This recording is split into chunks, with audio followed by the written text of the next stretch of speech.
welcome to SGSTEM 20 on the 20th of May. Nice, 2021.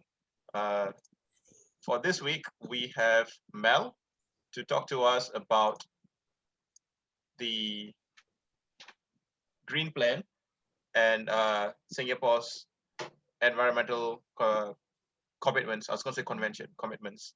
So Mel is a research fellow at the Energy Studies Institute, NUS, and she has also participated in the United Nations Framework Convention on Climate Change, the UNFCCC, Conference of Parties, COP.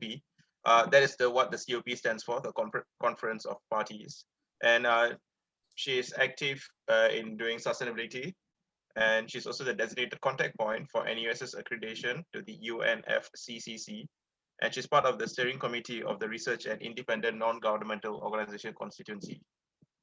So yeah, and her current research focus is on transparency of climate action and reporting in Southeast Asia. So over to you, Mel. Thank you. Okay, I'm going to share my screen. All right, you guys can see the screen, right? Let me see. Yep. Okay. There we go. All right, so great. Thanks so much to Kanan and Marcus for inviting me to share today.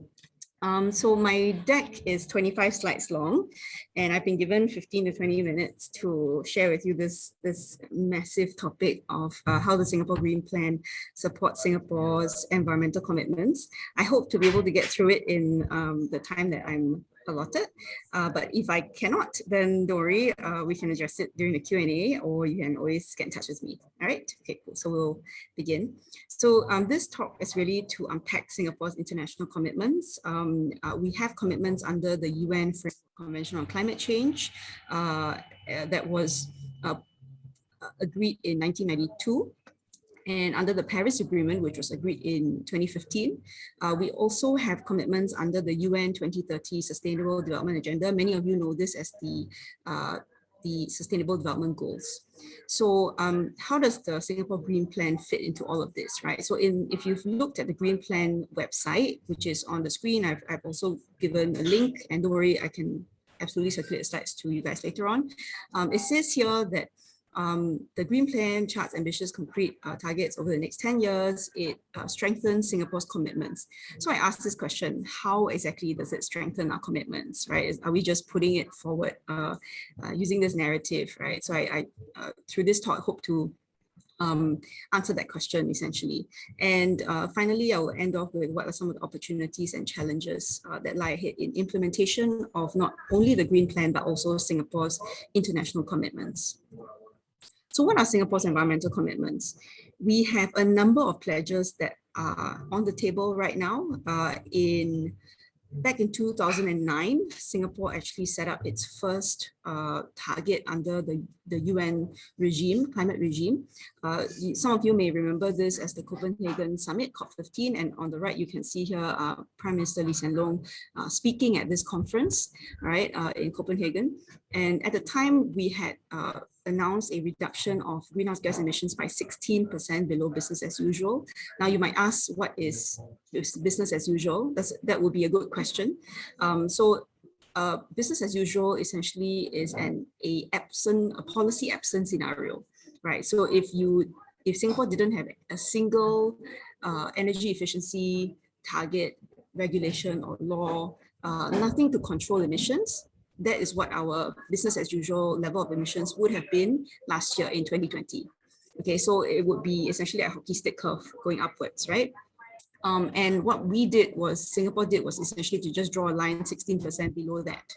But that target was a conditional target. It was contingent on on a global legally binding agreement, which many countries had thought that Copenhagen was going to be the setting in which that global legally binding agreement would happen.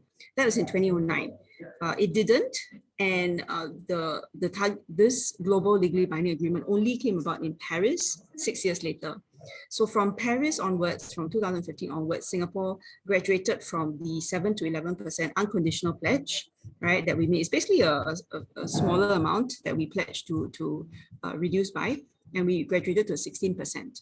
And because earlier, one of the hosts mentioned that my research is on transparency, because transparency reporting in Singapore adheres to developing countries' guidelines, we are only required to submit inventory figures 4 years prior, 4 years before the year that the submission is supposed to take place. So that's X being this year, minus 4, sorry. So what's happened is that we actually currently don't yet know whether Singapore has met the 16% below business as usual target, because the announced figures is for 2016 figures only at the moment, okay? So moving on to Singapore's more recent pledges, we made a further pledge under pre-Paris in 2015. That was known at the time as an intended nationally determined contribution. Okay, intended nationally determined contribution. I'll just repeat that because I don't list it here in the slide, which I should have. Basically, we set out a target in order to actively participate as a credible member of the multilateral system, which is the UN Framework Convention on Climate Change. Okay, so you have to submit a pledge, otherwise people won't take you seriously. For example, when the US pulled out of the Paris Agreement, you know what happened, right? So Singapore submitted an intended pledge first. We later resubmitted it once the Paris Agreement was agreed in late 2015. So that target was to reduce emissions intensity by 36% from 2005 levels. Totally different metric from the one that we set in 2009, correct? So what is emissions intensity? A lot of people are super confused about this, right? Emissions intensity is actually emissions divided by GDP. Okay, so I often give this sort of talk to students, and how I explain it to them is I try to be PC about it, okay, but emissions, you have to think about the rate of the figures, right? So the rate of growth of emissions versus the rate of growth of GDP. A lot of people answer as, so if I ask them a question, which do you think increases faster? A lot of them actually think that emissions grows faster than GDP, but that's not true, right? So in Singapore, emissions actually grows around 2.2% annually, whereas GDP, of course not during the COVID period, but grows around 5%. So if you think about it, if the denominator increases faster than the numerator, then the number tends to come down a bit faster. Okay, so and what is 2005? 2005 is actually the base year from which the reduction has to come down from. I do get this question quite often, what determines this setting of this level of base year? The answer that I give is normally that countries will think very carefully about what level they set, because if they set a very high base year, they come down, they have more flexibility to reduce their emissions. But if they set a very low base year, then they may be plateauing already, and it might be very challenging for them to achieve their targets, and that could undermine their credibility over time. So all these are variables when we talk about setting a target. In 2020, which is last year, Singapore submitted an update to its first nationally determined contribution. We again moved the metric to a peak emissions target. So we announced that we would peak emissions at 65 million tons of CO2 equivalent around 2030. And just to let everyone know that every country who has submitted a nationally determined contribution, including Singapore, will have to update its NDC every 5 years, as long as they are party to the Paris Agreement. So if you're really confused here, I think it's good to question why the metrics keep changing. And that's a really good question to ask your MPs or government, because if it's confusing for researchers, I would imagine for laypersons it's even worse. Okay. So just to show you in this chart, right, that Singapore is kind of achieving its target, well, you could say target of emissions intensity, because from here you can see actually that the emissions growth between 2016 and 2017, right, is larger than the growth between 2017 and 2018. So it kind of shows that the emissions is plateauing out, but it's still growing. Okay, so people mistaken target sometimes for literally falling off a cliff, right? Reduction is, in Singapore's case, is not an actual absolute reduction. It's actually a reduction in the rate of increase. So that has to be made very, very clear in order for us to have more informed conversations, meaningful conversations with authorities and stakeholders. Another thing to mention here is that we've also announced a long-term low emissions development strategy, which is to halve our emissions from our peak of 65 million tons of CO2 equivalent to 33 million tons CO2 equivalent by 2050. With a view to achieving net zero emissions as soon as viable in the second half of the century. Why is this important? I think more than 15 countries have already submitted long-term low emissions development strategies. Singapore's one does not include a net zero target in and of itself. We say that we will try and achieve it if technology is made available. Countries like China, Japan, South Korea, even the UK, if I'm not mistaken, they have announced net zero targets. So I think in Singapore, there are people who are pushing for net zero, but I'll explain a little bit perhaps why this is challenging in Singapore's, given Singapore's circumstances. So 3 thrusts that the government has said that we need to do in order to achieve this halving, which is to transform industry, economy, and society, draw on technologies such as carbon capture, storage, and utilization, low carbon fuels like hydrogen. We also need to collaborate internationally because we can't do everything ourselves. Something to just share with you, this requires a little bit of time to elaborate on, but basically these figures are taken from Singapore's biennial update reports that are submitted to the UN Framework Convention on Climate Change every 2 years.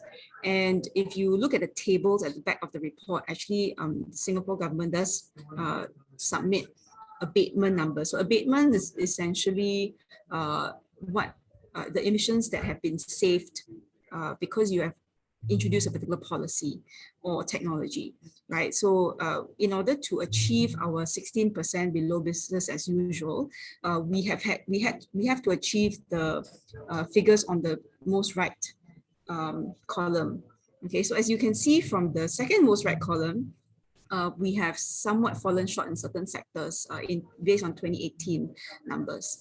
Okay, so for example, in power, so it might not seem a lot, it's like 0.1 million tons, okay, but that's still, you're talking about million tons of CO2 equivalent. Okay, so even 0.1 actually, when you scale it, it's quite large. So the sectors that we have fallen short is power industry, transportation, and small amount for waste and wastewater. So we've if you see these being reflected in the Singapore Green Plan, you know why.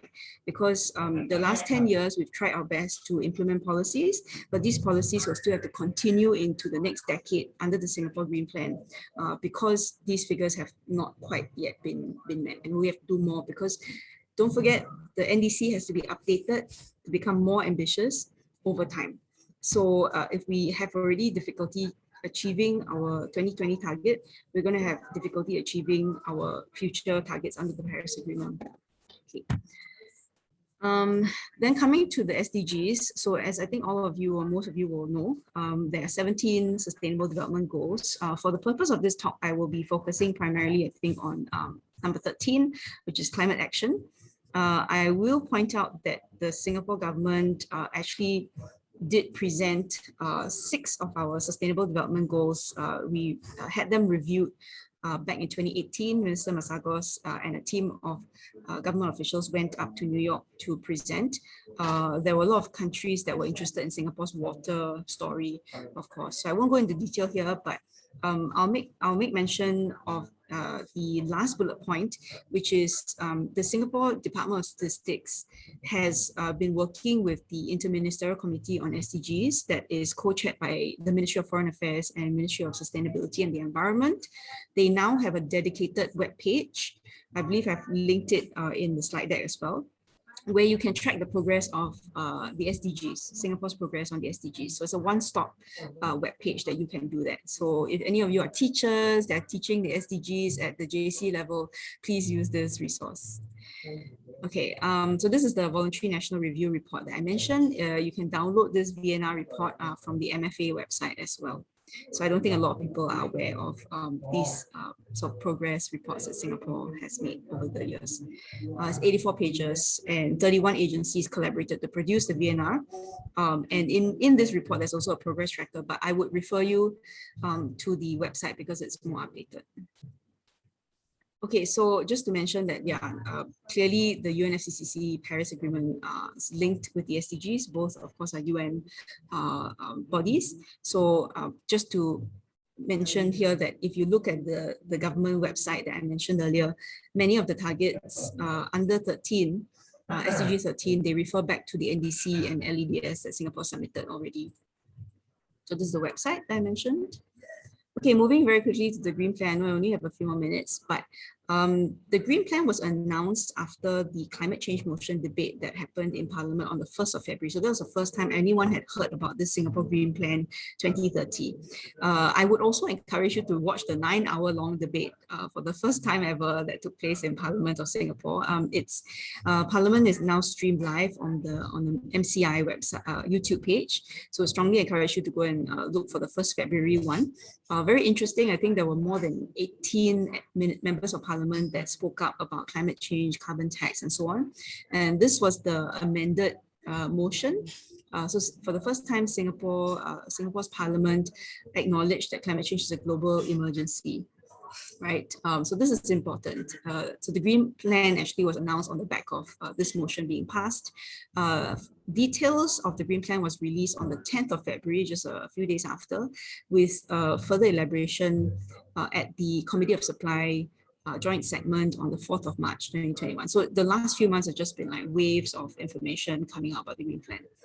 There are 5 pillars of the Green Plan: city and nature, sustainable living, energy reset, green economy, and resilient city. So basically, as I said earlier, because Singapore already set its targets, environmental targets under the UNFCCC and SDGs. Well, SDGs is arguable, we don't set targets, right?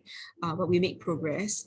The Green Plan obviously tries to strengthen Singapore's progress reporting because by achieving the Green Plan targets that we've set out, it would essentially inch us closer towards abatement, emissions abatement.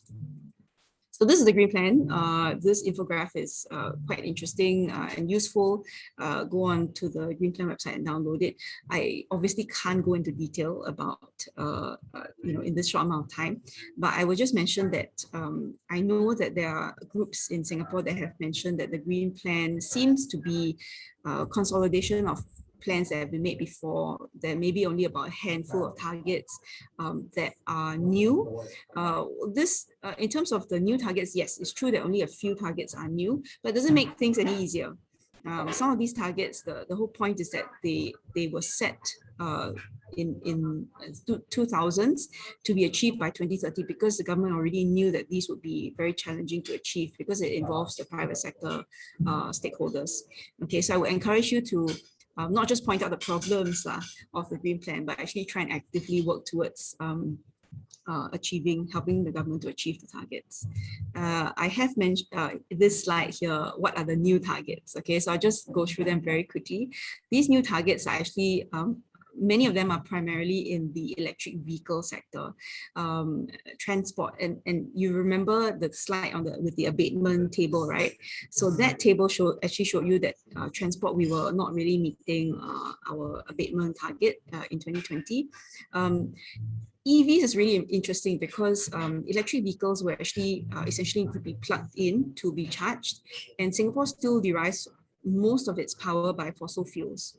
Okay, so some would argue that you're actually just moving the electrons, the emissions from petrol emissions, right, tailpipe emissions to the power plants.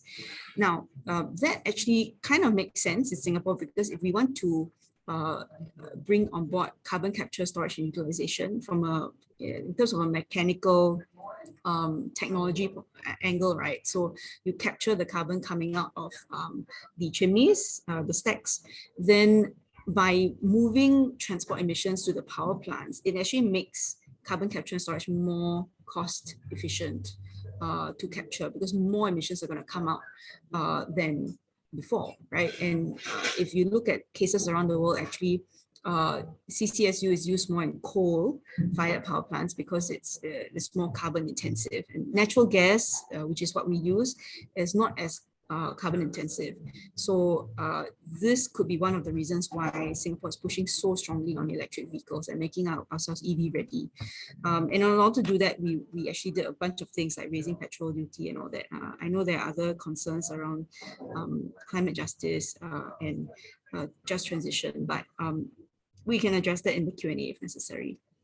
And there were other targets in other ministries, waste. The one that interests me the most actually is the education one. So not only are 20% of schools going to become carbon neutral by 2030, the schools also have to put forward an eco-stewardship program, right? So government is also going to take the lead. And today we had a big announcement on a voluntary carbon market. Bunch of things. Again, this is just an overview slide on Singapore's low carbon future. It will take a lot of money and innovation, technology deployment, overcoming social, economic issues in order to get to where we want to get to by 2050. And we perhaps need to be more ambitious as well, as the science tells us to. And just to reiterate that the Green Plan is not new because it already been building on existing mitigation measures. So this slide actually comes from pre-Green Plan days. So you can see a lot of the topics are, the sectors are already there, right? So don't be too frustrated, right? This is all part of the bigger plan. So some of the newer things are solar deployment, low emission solutions. We also have trialing importing of electricity from Malaysia. We hope that that's going to be green electricity, renewable electricity from as far as Laos. We have signed a deal to import hydrogen, but one of the main problems is to produce hydrogen in a clean way because it actually involves electrolysis, so there's an energy penalty there. But we're definitely going to explore as many options as possible.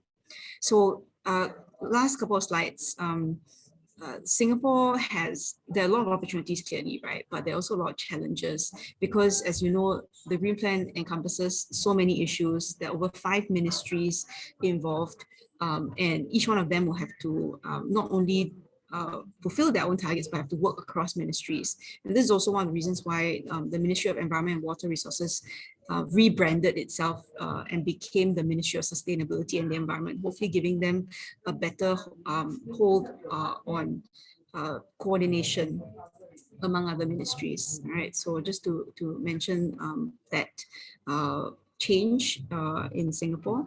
And yeah, okay, so just to recap, our international commitments reflect Singapore's evolving capabilities and capacities over time. So we have evolved from a business as usual type target to emissions density to a peak emissions target.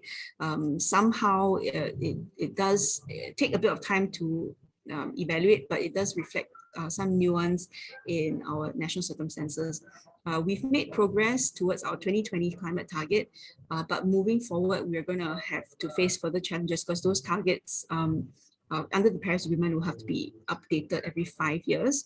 And so it's not surprising that the Green Plan is also set out as a living plan, as we call it, right? Because it has to not only build on existing measures, but also will be expected to evolve as we increase our ambition over time. And there, of course, remains a lot of opportunities, but also challenges ahead as we navigate the pandemic and trying to maintain our so-called economic relevance and competitiveness. So I'll stop there, and I'm happy to take any questions you might have. Please let me know if you want to refer to any particular slide as well. Okay, thanks.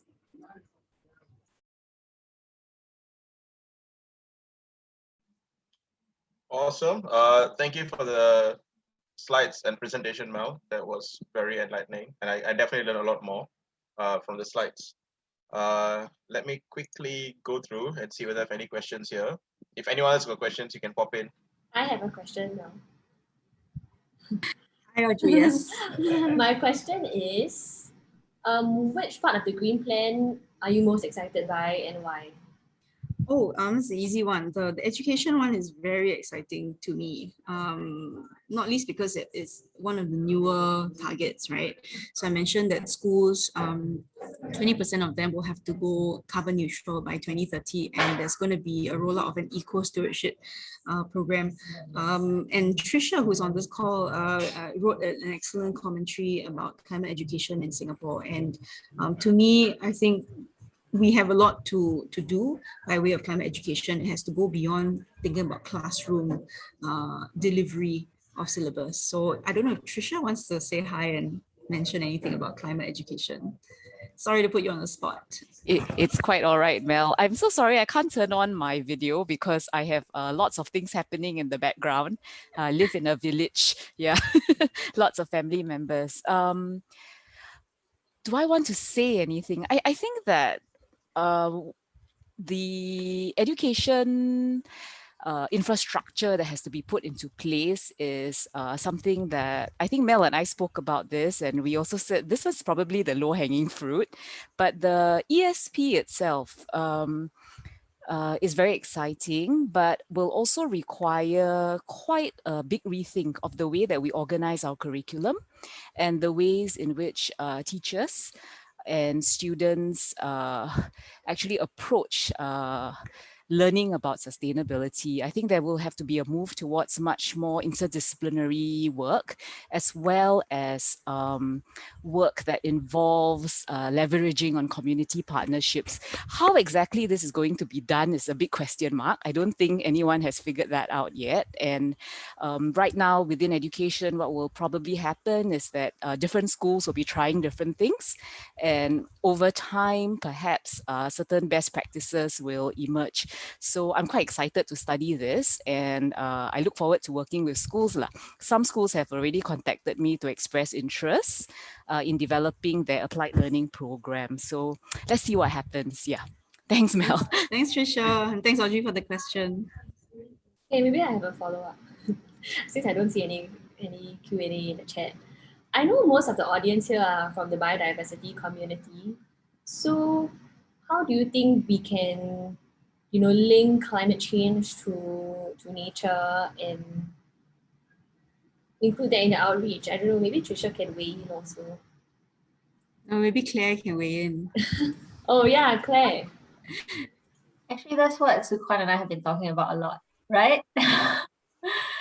How I think for a long time, well, the first thing that I personally want to work on is, I think, the narrative. I think for a long time, we've been thinking about the environment in a very superficial way. And it's time to think about how to kind of reconnect people with nature in a more holistic way. Yes, and Sukhwan and I will work very hard to do that. Can I weigh in for a minute? I think the other thing that my colleagues and I'm from the National Institute of Education, by the way. Some one of the things that my colleagues from science, from biology, I'm from geography, we've been thinking about as well is how do we motivate students to care, right, about the environment. And one of the things we're exploring really is the importance of building nature connectedness, and especially place-based understandings of nature in Singapore. And we're hoping that that will motivate students to care. Again, we are only just starting this project. We're working with the St. John's Marine Institute. So we'll see what happens. But really, if we can get some insight into how we can encourage children in schools to actually care about the environment and what are the best educational approaches, then hopefully that will also be helpful. Yeah.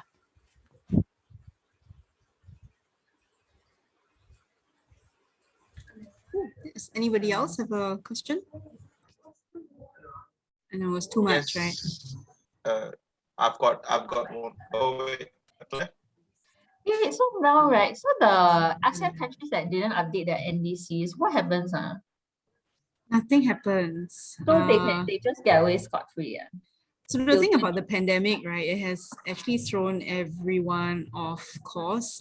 Maybe Singapore was lucky in that we decided, we had in place a process, right, to put up our NDC early and clear it. Well, we announced it last budget, and so we submitted it in March of 2020, ahead of what would have been the COP26 in Glasgow in November of last year. So there is an article, I think 25 in the Paris Agreement, right, that sort of requires countries to submit a new NDC 9 to 12 months prior to a given COP at the end of the year. And given that the COP was supposed to be in November, that would have taken, if you minus 9 months, it would have taken you to like February, right? So we were slightly late. But because the COP was postponed to this November, that leaves room for interpretation, right? Leaves room for people to interpret that as long as you submit before this coming COP in November, that would be fine. And if I don't even think it's a SHALL requirement. So a lot of countries have just used the pandemic as, I wouldn't say convenient, but I guess plans also have been thrown off course, and so many of them have not submitted either very ambitious targets, or they haven't submitted any at all because they're prioritizing public health right now. So the way that Paris Agreement was set up is that there's no official penalty for not submitting an NDC, basically name and shame lah. But that's not a very good disincentive, I would say, for countries not to submit. So we'll see. The US is back in the Paris Agreement with President Biden's re-entry. So if people want to get on the good books of the US, I think, to put it very bluntly, because the US has announced that at its recent climate summit, it will mobilize climate finance more than ever.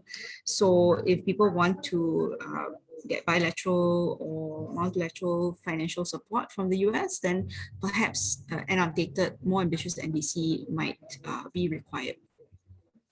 So there may be incentives over time, but this year will be very challenging, I think. Oh, there's a question. There are a couple of questions in the chat, so maybe I just read it out directly. Okay, beyond school curriculum. Okay, yes. I mean, since that has sort of been talked about, I will maybe talk about the second half of your question, Beverly. The green plan, right, there's going to be a series of conversations. I don't work for the government, right? I work for NUS, but like I'm told that there's going to be a series of conversations. The first one was on the 24th of April.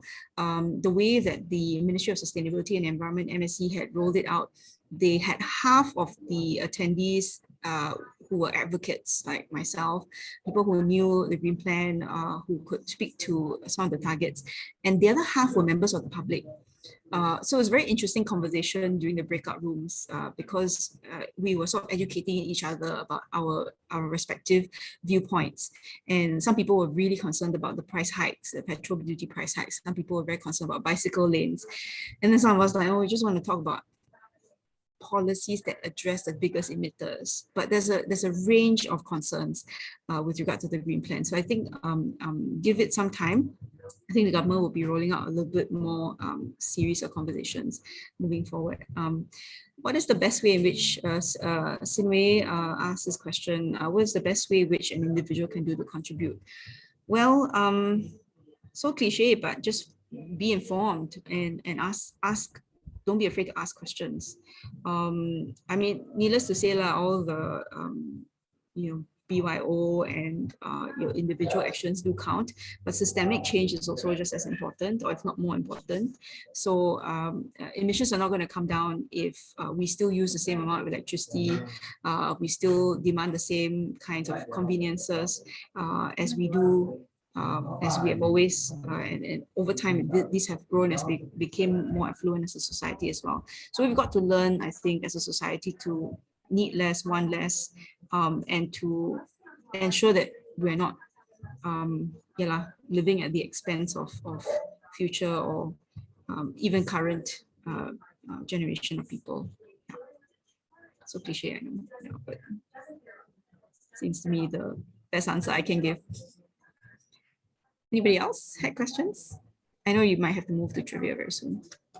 Yeah, I think that's all the questions we have for now. But if you guys got any more questions, right, just keep throwing them in the chat, and then as long as Mel's around, she can still answer them. We'll move on to the trivia now, but feel free to keep throwing your questions down to us. Let me just quickly share the trivia one, wherever it was. Nope, not that. There we are. All right. Oh, but before that, I think we have a poll. Do you support the Singapore Green Plan?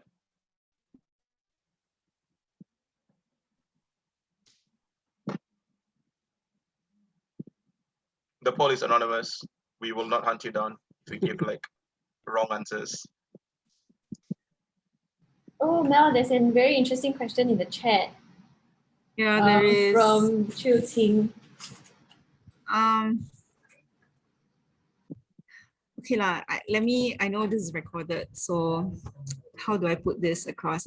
So my sense is that this is a 4G led kind of effort. So if you think about which are the ministers involved across the 5 ministries, I know some of them have moved, but if you think about who they were, and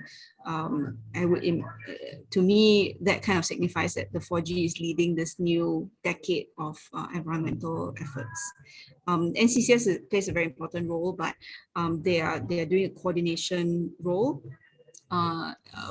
So they sit under the Prime Minister's office.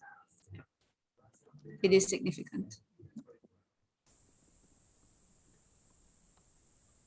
Cool. So share the results. So thank you very much, Mel, for giving us this insightful talk and answering all these questions about the Singapore Green Plan. So the answer is that most people support the Singapore Green Plan. That's a significant number. I think that we should do more. So leave this lingering while we talk about the trivia. So like we mentioned, there's a trivia that's going on now, and we're going to play 4 rounds, including 1 bonus round. And today's theme is COP, Conference of Parties.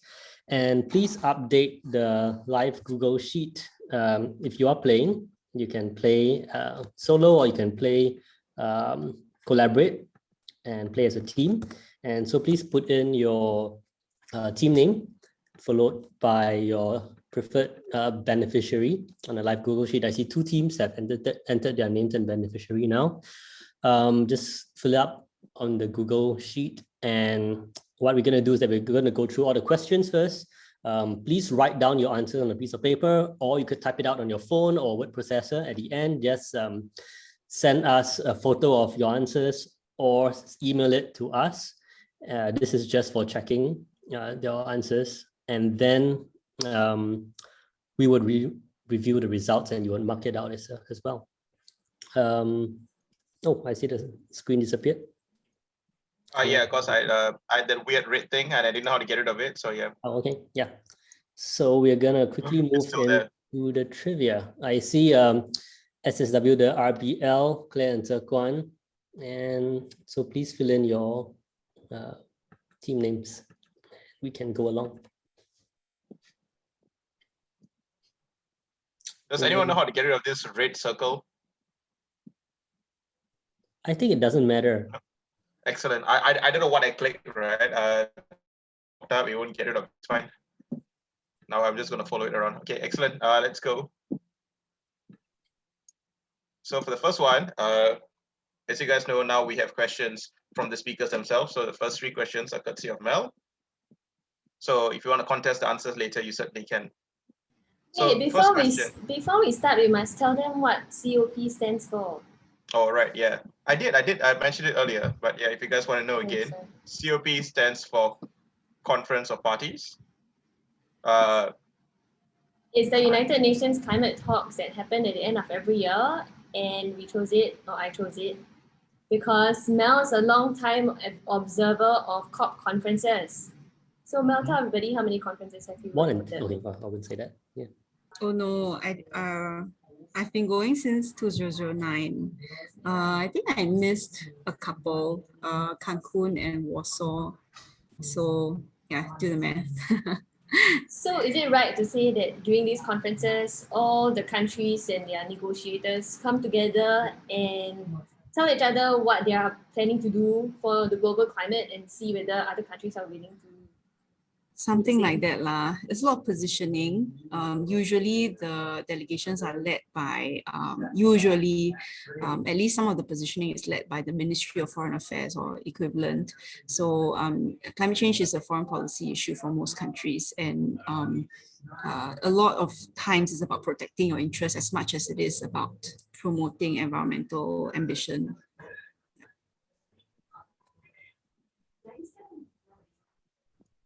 Okay, so with that context, we will start with the C, which is courtesy of Mel, and the questions on the green plan.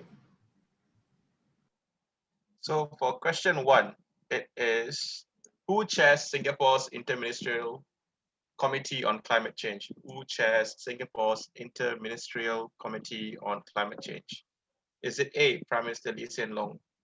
Is it B, Senior Minister and Coordinating Minister for National Security, Teo Chee Hean, Minister for Sustainability and Environment, Grace Fu, or Minister for Foreign Affairs, Dr. Vivian Balakrishnan? Well, for those of you who have not played the trivia before, just keep your answers separate. Like, don't share them in the chat or anything. We will mark them and then later you can send it to us. So have it on your phone, piece of paper, something like that. Okay.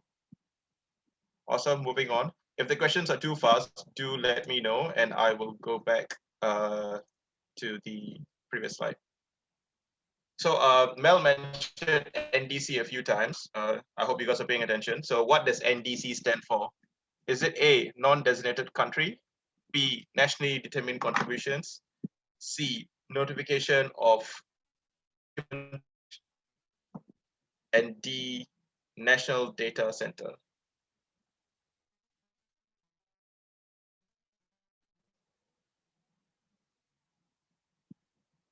Okay, moving on. When did Singapore ratify the Paris Agreement on climate change? When did Singapore ratify the Paris Agreement on climate change? Is it A, 12 December 2015, 22 April 2016, 21 September 2016, and 4 November 2016? When did Singapore ratify the Paris Agreement on climate change?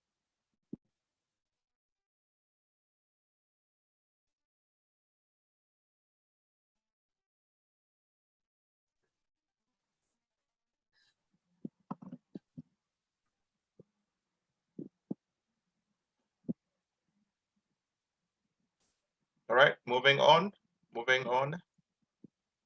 Next, we are going to go over to oceanography. Oh, this, without a doubt, was Audrey's suggestion. So yeah. So if you guys have questions, you can contact with Audrey on this. Okay, I Question know 1. most of you are from biology backgrounds, but it's time to learn something new. Okay, so the first question is, the deep ocean is the largest reservoir of carbon over geologic timescales, true or false?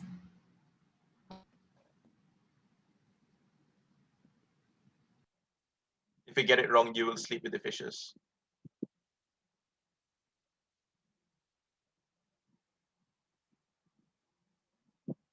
Okay, moving on. Question 2. Audrey, do you want to read or do you want me to read? Okay, cool. What climatic events are coupled ocean atmosphere phenomena, meaning changes in the ocean kickstarts or exacerbates the changes in the atmosphere or vice versa, that affect Singapore? Put down all of the letters that apply, which means there is more than one answer. Or is there? A, El Nino or La Nina, rain-bearing cumulonimbus clouds, Indian Ocean dipole, and Sumatra squall. Claire, why your face like that? The last time I did any ocean science was like maybe 10 years ago. And I don't know the answer to this. I had to go and find out how to memorize Nino and Nina. If not, Audrey will call me out for saying Nino and Nina. So Okay, that this- happened the last time. Oh, yeah. Yeah. To Sydney's question, no, I'm not closing with them. I just came in this time round because actually somebody couldn't make it this time round. But now he's here, so I'm at the third wheel. You all should vote if Audrey should co-host SGSTEM continuously. So yeah, we should make a poll on this, Marcus. Should make a poll on this. Who's the best host? Also, right, Question I need 3. to say that I would like to say Yeah. that answers to question 2 can be found in my stories, okay? And they're quite recent. Moving on. Yeah, so if you get it wrong, it's a plug for your own Instagram. Just check out the background. if you met Audrey. Also, if you get it wrong, Audrey will know that you did not read the stories, and then you'll sleep with the fishes. So what marine creatures are used by climate scientists to study climate changes in the oceans over millennia?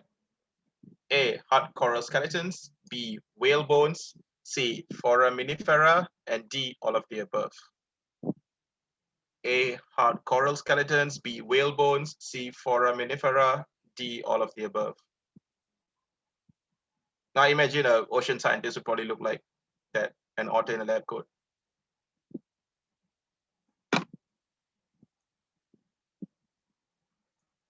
Okay, moving on to the last one, pandemics with an X, because it's cool like that. Question 1, the basic strategies in the control of an outbreak are blank and mitigation. The basic strategies in the control of an outbreak are blank and mitigation.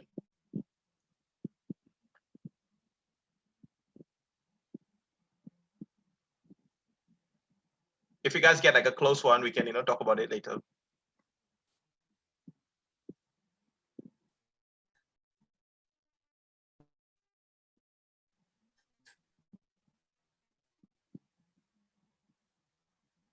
By the way, this movie scared me a lot when I was watching it when I was young.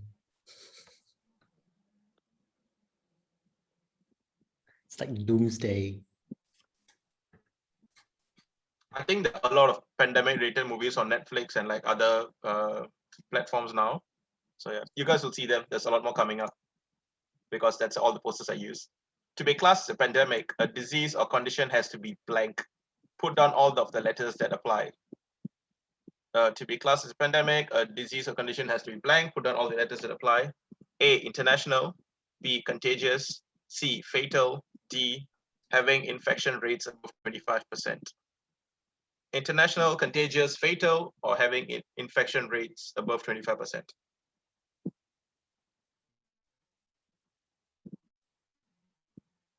Oh, by the way, right, you guys have to, like, for these kind of questions, you have supposedly more than one answer. If you get anything else that is not the answer, you won't get the point. So if you get 3 instead of 4 or 2 instead of 1, yeah, you lose it. Because we're strict like that. Thanks, Audrey. Thanks. I mean, it's not that difficult. C, which of the following has been deemed the most fatal pandemic in recorded history? Which of the following has been deemed the most fatal pandemic in the recorded history? A, smallpox. B, Spanish flu. C, Black Death. And D, measles. And this is what I meant. Look at all these pandemic movies. World War Z. I suppose it could be a pandemic. I mean, I Am Legend is also a pandemic movie when it's about zombies. So yeah. Oh, and I mean, I Am Legend is Jeju. relatable. What about the Korean one? Train to Busan. Oh yeah, fine. Son. What did I say then?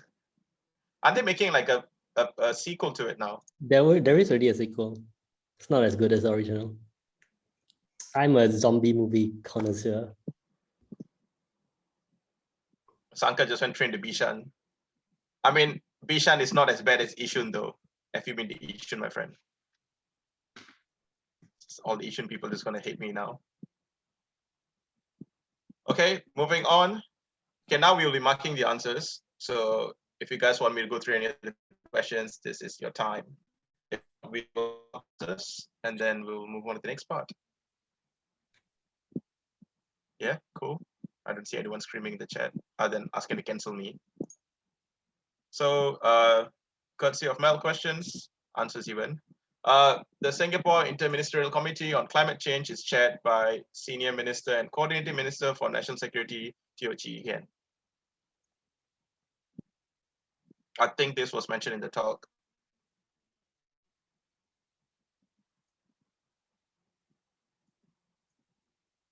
What does NDC stand for? It is Nationally Determined Contributions. NDC stands for Nationally Determined Contributions. Oh yeah, so Simi, Mel, Simi asked 3G still in charge?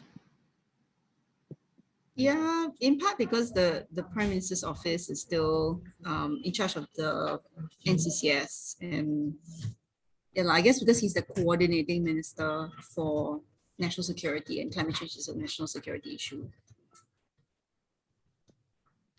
It will be interesting to see who takes over that portfolio though. Yeah, probably defense minister or someone with that portfolio now.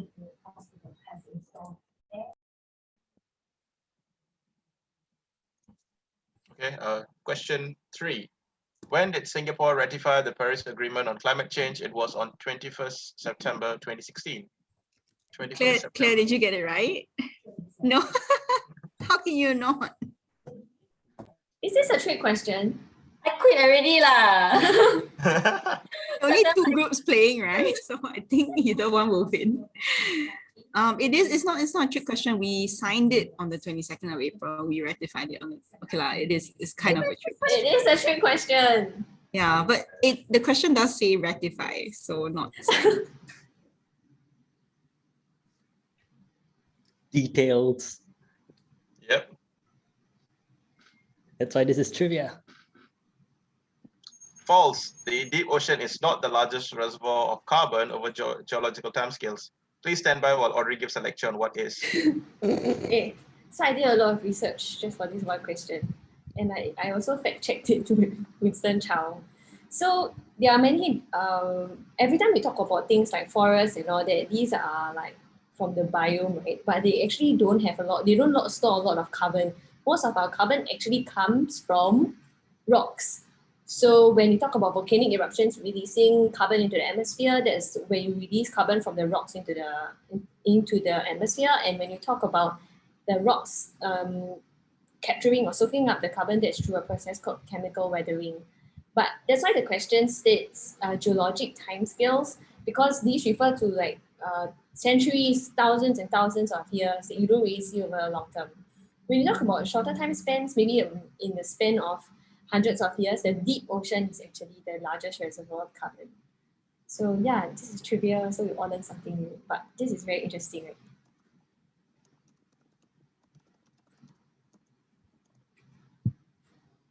Thanks, Audrey. So yeah, when you come up with these questions, like usually it's like question and answer, and then there was like an entire page of like fact checks, including a table. I can share it with the SGSTEM Facebook page later. So yeah. Question 2. El Nino, La Nina, and the Indian Ocean Dipole are climatic events that are coupled ocean atmosphere phenomena that affect Singapore. So I'm very excited about this. Are you guys ready for this? So basically, El Nino, La Nina, and Indian Ocean Dipole, they are called coupled ocean atmospheric events because changes in the ocean would kickstart changes in the atmosphere and vice versa, and they reinforce each other, which results in very visceral impacts that we can feel. So during El Nino, we have a lot hotter and drier weather. During La Nina, like we just experienced, we have a lot more rain. So it's so interesting how all these earth processes can interact in such a way that would impact our own daily lives. So El Nino and La Nina, they are phenomena that are based on the Pacific Ocean. The Indian Ocean Dipole is, as its name implies, based on the Indian Ocean. The other two, B and D, are atmospheric events that would affect Singapore, but they are not coupled ocean atmospheric events. So cumulonimbus clouds are just rain clouds that have an anvil shape when they reach the top of the atmosphere, and Sumatra squalls are the result of the rains that we have been experiencing in Singapore today. End of rant. Can I get half a mark if I get like one and not the other? I think that's fair. Me too. Oh, okay. Wow. Okay, Kensha. Can fine. If you get half a mark, if you get one or the other. But if you get 3, you can't get it. So yeah. So now you know for future trivias that El Nino and La Nina, also collectively known as ENSO, and the Indian Ocean Dipole are a couple ocean atmospheric events. So Yeah, but you won't get these questions in future trivia again. We keep like this, so we don't reuse them. why not? We don't. And foraminifera are the marine creatures that are used by scientists to study changes in the oceans over millennia. Yes, and that is what scientists at our marine lab are trying to do by studying, and NTU as well. They are looking at forams in mangrove sediment cores and I think corals as well, to see how chemical changes in the oceans will translate into things that impact us today. And maybe since you two are the biology boys, you can explain why. You know, Why what? I Why- literally just said they look like why- Pokemon. yeah, why not A and B?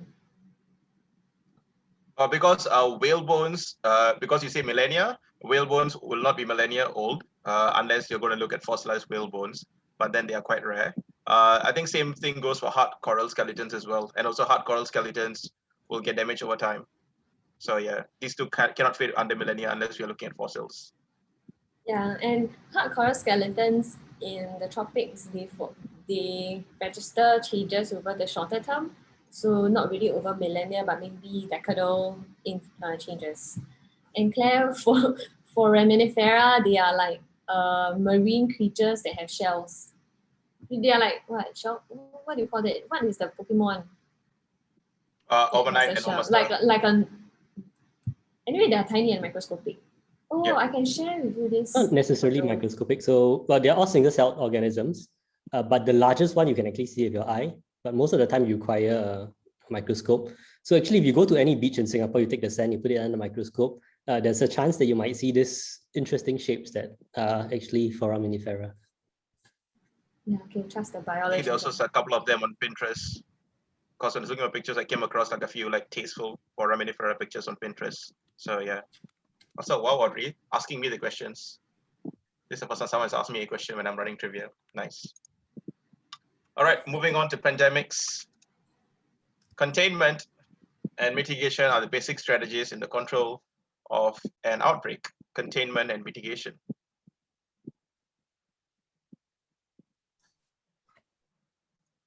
Moving on, and to be classed as a pandemic, a disease, a condition has to be international and contagious. It has to be international and contagious.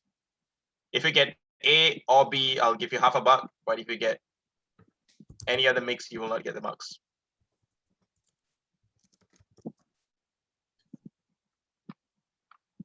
Okay. The fact that no one is contesting it makes me feel like it's either really easy or really not. And Black Death has been deemed the most fatal pandemic in recorded history. And it's also a movie starring Sean Bean. He probably dies. I don't know. Sean Bean always dies. Apparently, there are only like 7 movies where Sean Bean has not died. So yeah, in his entire filmography. So yeah, that's excellent.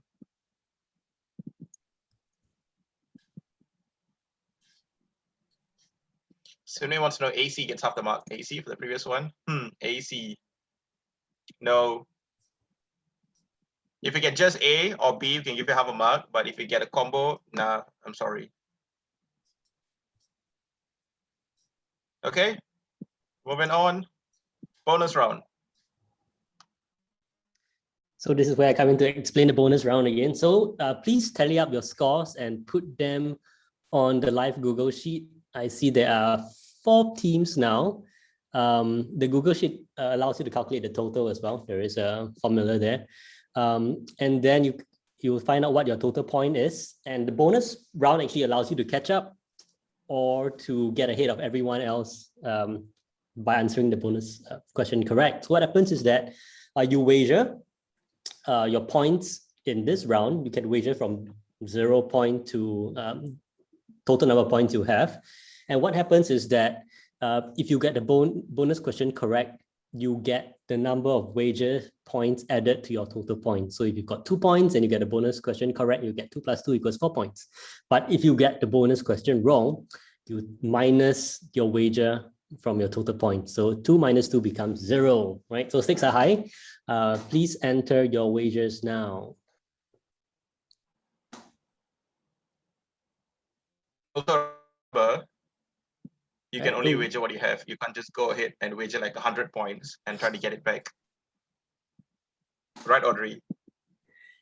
Audrey did that for like, I think her very first SGSTEM.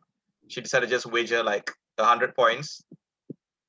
And she asked why she didn't win. So we're waiting for Claire and Sir Guan's wager now before we begin. All right, everyone is going almost full on except Wow, Audrey, don't go. yeah, Shy first time who's confused. Don't worry. You can wager from 0 to 4 points, and you're actually leading. Awesome. So with every team in the running now. Right. So no more changes to the board in 3, 2, and 1. We go on to the bonus question. Now, Audrey, you can do the reading. Yeah, Audrey, use a journalist voice. What's a journalist voice? So Mel mentioned this about the omnibus, was it 9 or 11-hour debate in Parliament where on climate change, debating over a motion raised by MP Louis Ng on climate change, yeah. So this was the eventual statement that Parliament agreed on. So Mel mentioned it earlier. Just fill in the blanks. Do you want me to read the whole thing off? If you wish. Nah. So fill in I the read out every single question twice. All right. So that this House acknowledges that climate change is a what and a threat to mankind and calls on the government in partnership with the private sector, civil society and people of Singapore to deepen and accelerate efforts to mitigate and adapt to climate change and to embrace sustainability in the development of Singapore. Mel says so easy. Some history. Yeah, I'm going. Now donated to the pot, so actually she can play. All right. Well, I think one political party added one word and then another political party added another word. So that was the history of the 2 words. Okay, we'll give you guys a bit more. If you guys are done, we can actually go to the answers. No, do you really watch the whole thing? Most of it. I think the last after 7 o'clock I had dinner already. So like I think it went into 9. Yeah, indeed. But it got interesting once the WP introduced the amendment. After all the speeches. No, it was the first, I think, first intervention they already introduced the amendment.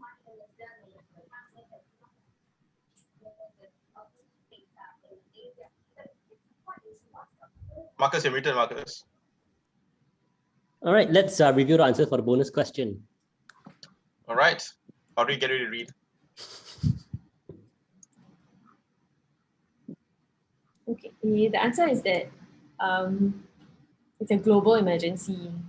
So the background was when the PAP MPs introduced the motion, it was just, no. There was no mention of emergency at all when the PAP MPs first introduced this in Parliament. The Workers' Party MPs, which was, who was it? Was it Dennis Tan? Mel? Claire? It was Dennis Tan. Louis Chua. Oh, it was Louis Chua. Okay, sorry. Louis Chua who suggested that the Singapore Parliament acknowledged that climate change was an emergency. The PAP in turn rebutted, saying that it should be a global emergency. Yeah. Another thing that the WP introduced was the mention of civil society.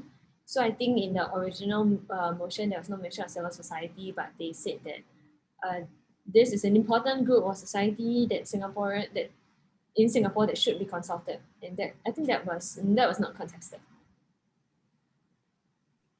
Okay, so please tally up your scores. Sorry, Claire? I think something interesting also that came out of this was I think was it WP? I don't know who wanted to change mankind to humankind. Then kena ignored.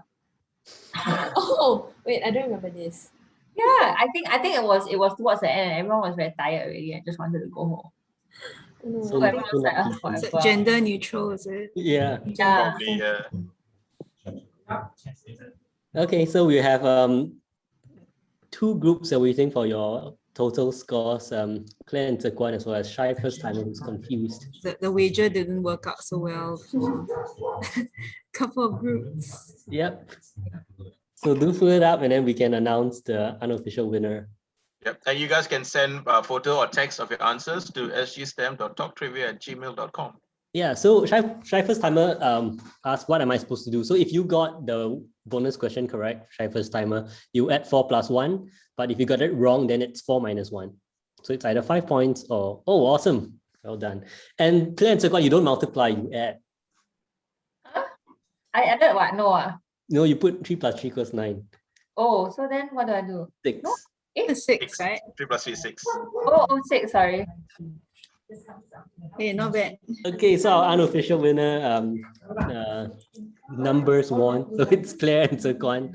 Congratulations, you guys are the Excellent. unofficial winner. And your beneficiary is Acres. So Shy first timer, you don't lose out too. So please send us your answers, everyone. Either you take a photo of your written ones or you email us your answers to the email address. I'm gonna paste it. Yep, so Kanan has have it there. And it's still not too late to contribute to the trivia pot if you wish. Yeah. Thanks, everyone. Yeah, because some people like to contribute after the game, so they can choose and pick whether they want to contribute to the charity or not. So it has I'll happened. a few contribute times. more. Yeah, you know, it should be more, definitely. Some background, I think it's Acres' birthday soon or today. Next week. Aha, Kanan knows best. Next week. I think it's next Monday or Tuesday, I think. So yeah, I think it's 20 years. Wow. 24th May. Google says that. So Yeah, how is next Acres Monday going to then. celebrate? How is Acres going to celebrate? I mean, obviously we can't do anything with the pandemic, so we are shifting everything online. So I think there's a bunch of events. I think there's going to be like someone's going to follow a rescue team around. There's going to be something for children. Then there's going to be like make your own crafts where people. I think one of my staff will teach you. One of my colleagues actually teach you how to make enrichments for animals. Like you can make it at home, like things you have at home, like common enrichments that we use for animals, like civets and iguanas. That's it off the top of my head. I can find a list and share it on SGSTEM or something later on. Yep, and a plug if you're interested. Hey everyone, welcome to SGSTEM 19. There is a Acres video That's that me. we did at SGSTEM for the last session, which I just posted. Next, take it away, Kanan. What just happened? You clicked your own PayPal link. Oh, excellent. Well done. That's how it works, right? Yeah. So for coming up next, we have nothing as of yet. Once we finalize the speaker or speakers, we will update in the SGSTEM Facebook page. Because nowadays we are doing a 1 month gap, right? So we're not chasing speakers that early. In fact, I think Mel, we chased her like 4 months ago because we wanted to get her in for, I think, SGSTEM 16 or 15, I think. I think it was the one which, was the one where Marcus presented. So yeah, obviously Mel didn't have the dates back then. So yeah, we chased that 4 months ago. So yeah, if you guys got anyone to recommend for SGSTEM, please do so. You can hit up Marcus, myself, or now you can hit up Audrey as well, and let us know. You can totally can. Audrey's part of the gang now. Marcus, do you have a poll on whether Audrey should continue? Oh, I didn't create that in time. Sorry about that. I'm sure everybody wants that. Yeah. And if you guys want like switch on your cameras, we will take a quick Wi-Fi before we go as well, because we do that. Just gonna stop share. Yep, excellent.